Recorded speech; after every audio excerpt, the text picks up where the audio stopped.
Hi guys. So as we continue this series on drawing and painting flowers with watercolor, I figured that since there are several concepts I want to share with you guys, and most likely we're going to be going across different subjects as well, I figured that it is a good idea to share concepts with you individually. I think that whenever you're learning a skill, as with any other field, whenever you're learning a new skill or a new system or anything new, it's good to isolate the concepts individually and learn them one at a time or a few at a time or in steps, and then eventually it's up to you to synthesize them in the way that you think is best for what your goal is. And in this one, I wanted to share with you guys something that I think is very important, especially with watercolor, because I think it's something that's often neglected, and it's the importance of paying attention to light and shadow.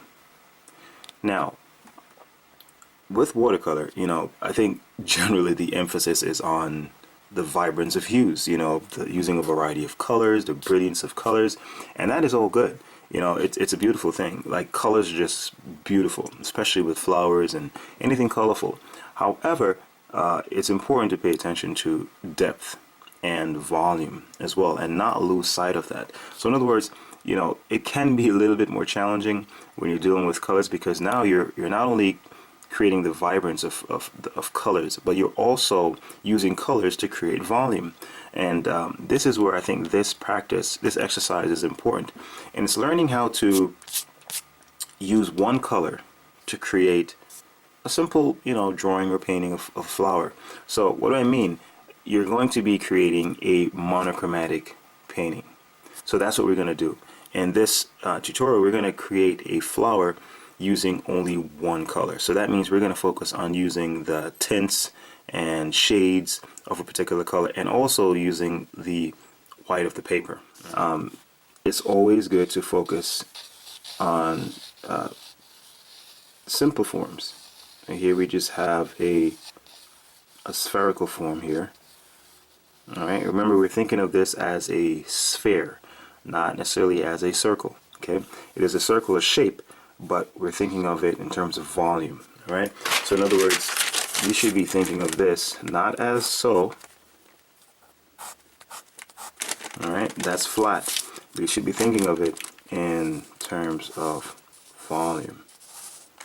Okay, it's going around three-dimensionally like that. So no single point on this thing is facing in the same direction. You know what I mean?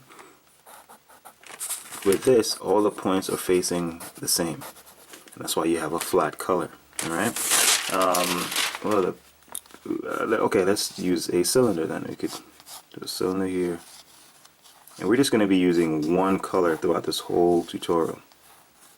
And then you can just have a box here. We can represent a cube. So an important thing to note when it comes to shading with watercolor is that you see how when you're shading with pencil, you may just go from light to dark, and you may do that in a gradual way. The cool thing is about watercolor, you don't have to necessarily do that. You can just have, in other words, it doesn't have to be a gradual gradation from light to shadow. It doesn't have to be that way, and it will still read as three-dimensional. Zoom in a little bit so you guys can get a better view. So here, I'm going to use a very light wash. I'm going to begin with a very light wash, and let's just say I'm going to maybe use at least 3 layers. Okay, so this is a very light wash. I'm putting down very little color. All right. Now, and that will be it. See, that's it. I just left, see right here, you may not be able to see it that well, but I pretty much left the white of the paper untouched, and here I just laid in a very light wash of blue, and I'm going to let that dry. I'm not going to touch it. So let's just go to the cylinder. So I'm pretty much going to do the same thing. See, that's way too much pigment. I want it a lot lighter than this. So I just dab it in some water.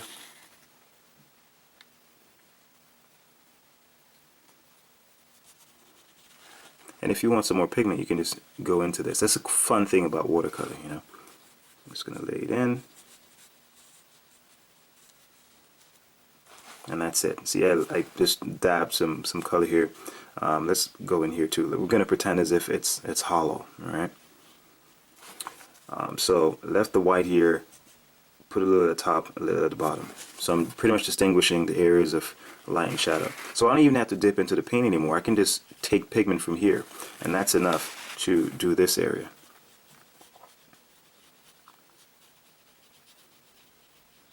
Now I'm going to leave this untouched for the most part. Alright, and that's pretty much it. Now, as I said, when it comes to, creating form or shading spherical forms or rounded forms with like pencil, you'd have to go from light to dark or dark to light, from deep values to light values or light values to deep values gradually.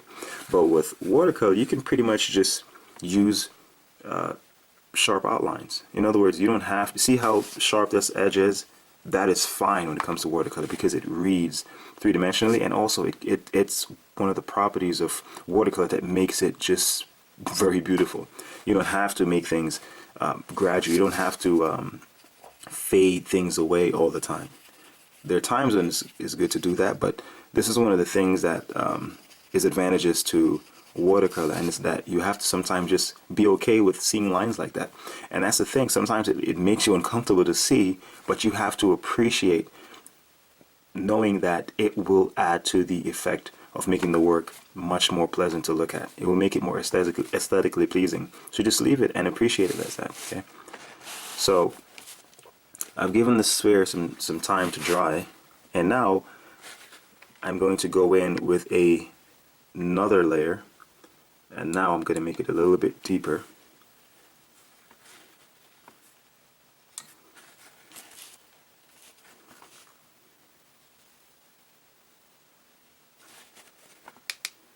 Now I'm getting rid of the pigment in the brush, and see, what I'm doing is I'm trying not to cover all of the areas that are light. See, the first layer, I'm not covering or going over everything. I'm leaving some of it untouched. So here I'm playing with it. I'm going in, fading out some areas, leaving some areas like this untouched. See that? I'm just going to leave that just as is. And that's it. And then I'm going to go over with one more layer, and I'm going to leave it just like that. And you have to be okay with leaving it like that. And that will communicate that sense of depth for me, because if you notice, up here is being left pretty light, and I'm going from dark to light. See? So that's two layers. I'm going to put the second layer for the cylinder now.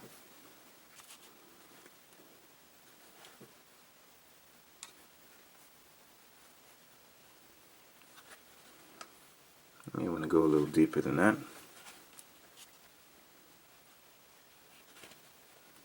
See, I'm going to take out some of the pigment. And there you go.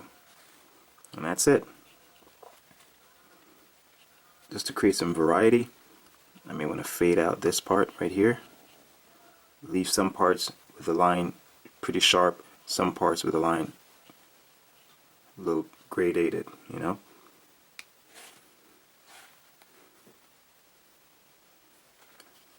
I'll go here.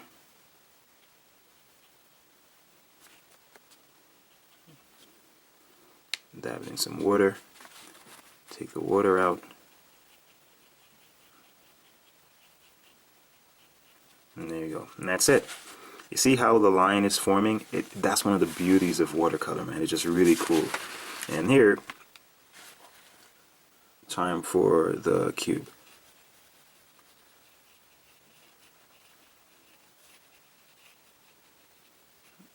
And there you go. See how I'm leaving some of the spots a little white? That's fine. It just adds to the effect of watercolor. And it just looks loose and kind of rough, but that's some of the things that just makes watercolor cool. And you have to leave it like that. So that's two layers of color, right? And you can still sense you still sense depth. I can still show you that. You can still sense that this is lighter. This is the lightest plane. This is the second lightest, in other words, and this is in shadow. This is catching the least amount of light. This is catching the most light, and this is turning over like this. You do sense that. Same thing with this. Now I'm going to go in with a third layer, assuming this is dry by now. I'm going to go in with a third layer. Now with this third layer is where I'm laying in, this is the heaviest or the deepest value. So now I'm using very little water. As a matter of fact, you see this? I may not even need to touch this container. Right here may be enough. It's just a blob of water here, and I just tip the brush in it. So you can see it. This may be all I need. I just tip the brush. There's very little water in here. Now, and that may be enough, because now I don't necessarily want the color to run as much. See that? That's not necessarily what I want, but that's cool as well. See, now I'm covering the base. And if I want, I could even put a little cast shadow here, which I may go in and touch up afterwards. So even with that little water, it was still more than I needed.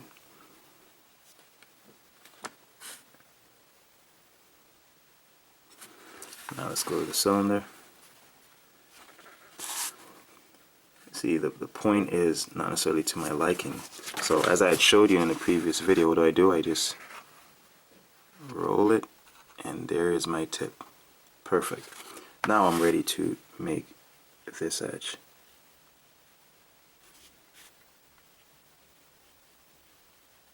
So you notice how sharp that is? Now I may not want all of it to be sharp, so I'm going to dip it in some water. And I'm going to just fade it out a little bit.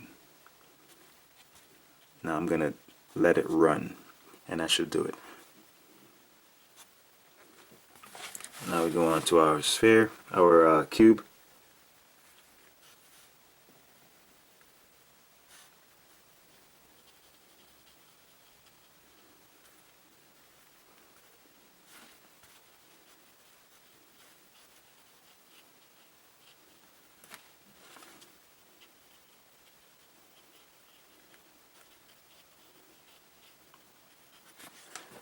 That's it. And see, the cool thing is about watercolor is that, you know, there's no really completely there's no threshold or no definite point where you can say, okay, that's necessarily enough. It really follows a feeling, you know. Do I feel like this is enough? You know, and sometimes you just have to accept that it's enough, and you leave it at that. You know, let the work just go. You have to let it go. And I think a lot of people sometimes have difficulty with letting it go.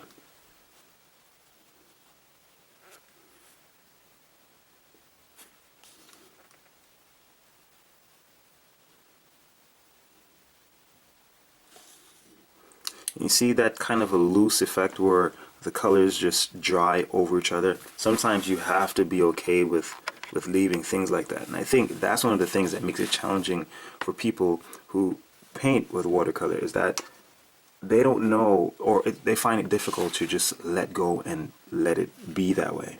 It's fine. It's completely fine. Now, I think this is very good practice for learning to appreciate some important qualities about watercolor. Okay, unlike with pencil, you know, or some of the drawing media, if you're going from deep values to light values, you tend to want to make that gradation very gradual or very smooth. And here, you're not necessarily seeing that. What you're doing is just you're focusing on value shapes. So in other words, you can sense that here is receiving light and here is in shadow. You can sense that here is in light and here is in shadow. Same thing here. You can sense that this is the lightest plane, this is the deepest plane, and this is the medium plane. Now, you don't see a consistency, an evenness in value. And that's the way it's going to be when you're using watercolor. You won't see any clear-cut, you know, difference between here and here, but you can sense it. And that is what really matters, the overall transition from light to dark. You won't see it being perfect, you won't see it being clear cut or definite, but you will definitely sense it, and you can sense it here. And that plays to the advantage of watercolor, the beauty of watercolor, the fact that it is not this like oil painting where everything can be very specific, but it enables you to be loose and playful. You know, I'm playing here, I'm having fun here, I'm not trying to be all overly polished and right.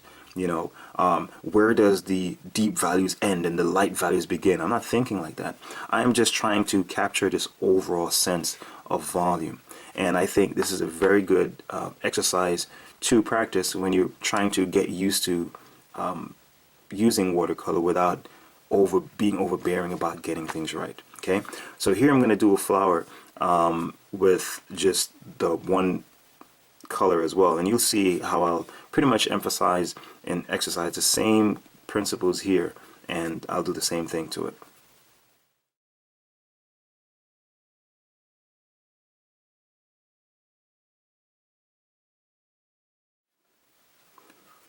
Alright, so now we're ready to go in. Now, the assumption is that the light source is coming from this way. Alright, so it's coming this way, so obviously as the form turns over, in other words, it's turning over. Imagine a imagine a cylinder like this. Okay, and you have to imagine these petals as if they're cylinders. They're parts of cylinders. So this is turning over this way. So the shadow is going to be on this side. See, as it faces this way. And over here is the light. So that's what's going on. On this side you have the shadow. On this side, as it turns over, it gets light. So here, even for this center area, here is going to be in shadow. As it goes over, you'll see the light. And here will be in shadow, and here will be in light. Alright? So, just like with this, you know, I'm going to lay in a very light value to begin with. And you can do the same thing. And this is just to feel your way out, you know, and to lay in a foundation to follow up on afterwards. So obviously, as I said, these areas are going to be in shadow. And of course, we're going to, you know, go over this again. So you're just feeling your way out with things here.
Pretty much it. So hopefully you guys got some really good tips from this that you can apply to your own work. And as I said, remember, you know, it's very good practice to play to the strengths of watercolor. You know, it's a loose and spontaneous and fragile medium, and it's important to embrace that. You know, don't try to be too definite with things. You know, it's okay to keep things loose, keep things a little bit playful, and keep things a little bit unpredictable. You know, like it's okay to go from deep values to light values without having any definite transition or trying to be very polished in your gradation. It's fine to just leave things, you know, with a sharp edge in certain places and smooth it out in others, and just wait for the overall effect and see where it goes. You know, so you know, as I said, I hope that you guys learned some stuff from this, and you know, you can apply it to your own work.